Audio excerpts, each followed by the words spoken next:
Happy Memorial Day weekend, everybody. Um, Here's something that I've been needing to do for a while, and well, found no way better but to do it now. So today we're going to be addressing changing the oil in the Vector 500. Not too bad. You got to get in here. The oil filter is right there, and there's a 19mm socket on the bottom. And that's all we got to do is drain it, and then get in this tight area here to get the oil filter off, and top her back off. Alright, I changed the oil. You see I'm already under there. Right under this spot here, right before the rear axles. You have this spot right here, just once my camera focuses. Right in here is the 19mm socket you need to take off. So what you do is, there's also a spring with a strainer in there that's right in between here and the engine. So I'm going to take that off and show you what there is, what's behind there.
So I'm just broke it off with the socket. Just gonna hand loosen it till it gets there, and I can show you the spring and the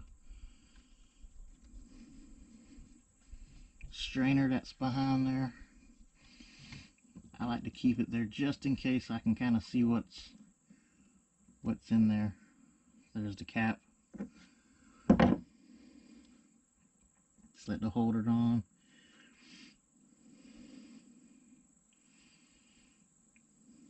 Till it all drains out. Just I can kind of just look and see if the engine's doing anything, if there's any metal shavings and stuff. So let's just see what we have.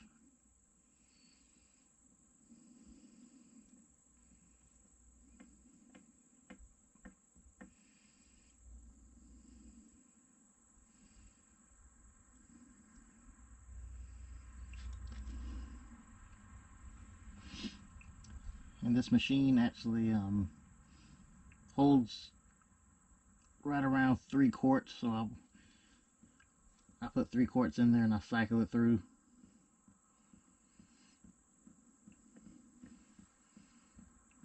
Just to be sure, but so far it's everything in the manual is almost correct.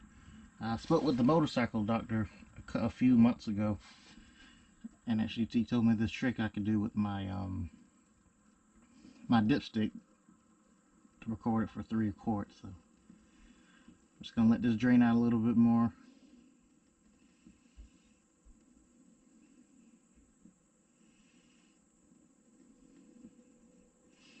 That should be enough. We're going to take off the spring, the strainer.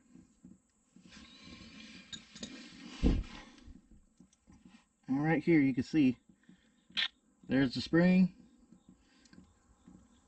Here's the metal strainer, all right here. So from looking at it,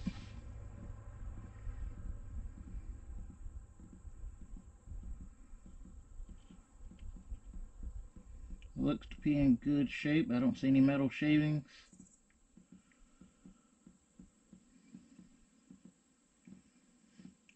Nope, everything looks fine. So we'll just let that drain a little bit more. I'm gonna leave the spring here and the strainer. and we'll go up top and see if we can get off this pesky oil filter.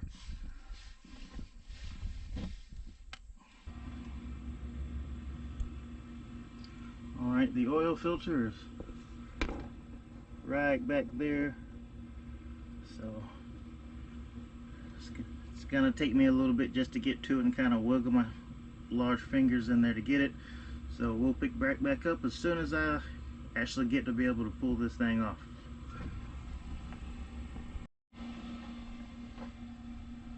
Alright, you guys, as you can see, I got my wrench on there. I got my oil filter wrench on there. So now we just gotta get enough leverage to get this thing loose. This is kind of the hard part of changing the oil on this machine, because it's, as you can see, I'm not sure, there you go. You got the air intake pipe right there, and there's really not a whole lot of room up here to do it. Even from the back, it's just not a really good spot. But if you order from the motorcycle doctor, there is an oil filter with a socket, like nut attachment to the oil filter, and it makes it easier to get it off. I've been telling myself I'm going to do that, and every time I end up doing it, I forget and I end up just having to go to Walmart and find a cross-reference. So let's see if we can get this thing off and we can get the area cleaned up before we put the new oil filter back on, and then we'll top this thing back off. Alright, you guys, got the oil filter off. Here it is. This is what I use, the M1 103A from Mobile. From Mobile One. Seems I like it. Haven't had any issues with it outside of it not having the nut, but it's, again, it wasn't designed for it, but it works.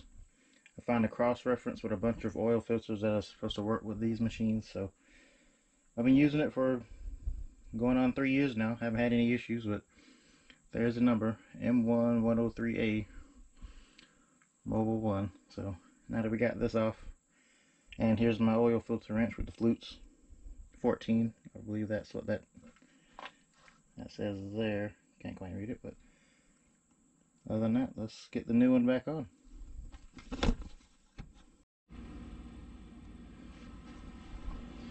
Alright guys, if you can, take off one hose end of your oil cooler and spray some compressed air in there. That's just to get some of the extra old oil out of it if you can. I wouldn't worry about it too much if you can't, but if you can, I just think it's really good just to, when you put new oil in this thing, to start off completely fresh, or at least as fresh as you possibly can get it.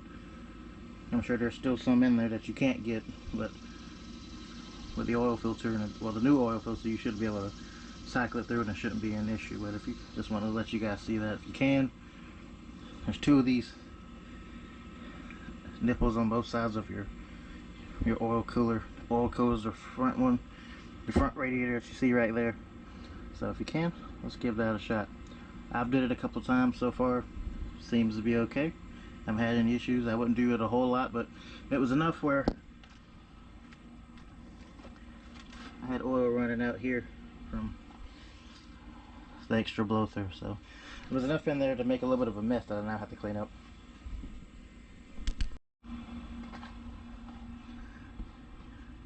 You can see the mess it made now. See all that oil that's in there. So let me get a rag and so I can clean this area up before I put the new oil filter in. Just want to make sure I don't put any contaminants into the engine. As you guys have seen from the last few videos, I've kind of want to make sure I keep this thing running as long as I possibly could. I think this is the first year that I actually didn't have to go in and take it apart, so I'm trying to keep it that way. So let's get to cleaning, and I'll catch you back up at the end. Alright, you guys, got the new oil filter back in. I'm trying out a Fram this time, and got the bolts plugged in at the bottom. So now just got a filler in. As you see, the filler neck's way down there. Try to wipe it off a little bit, try to make sure we don't get any dirt in there. So I always try to use this really long oil filter funnel. So let's get some oil in there and fire it up. Alright you guys, while we're waiting on this battery to finish charging, still at charging level now, so I just want to start it up to get some of the oil cycled back through the radiator and oil cooler. So let's just get it started.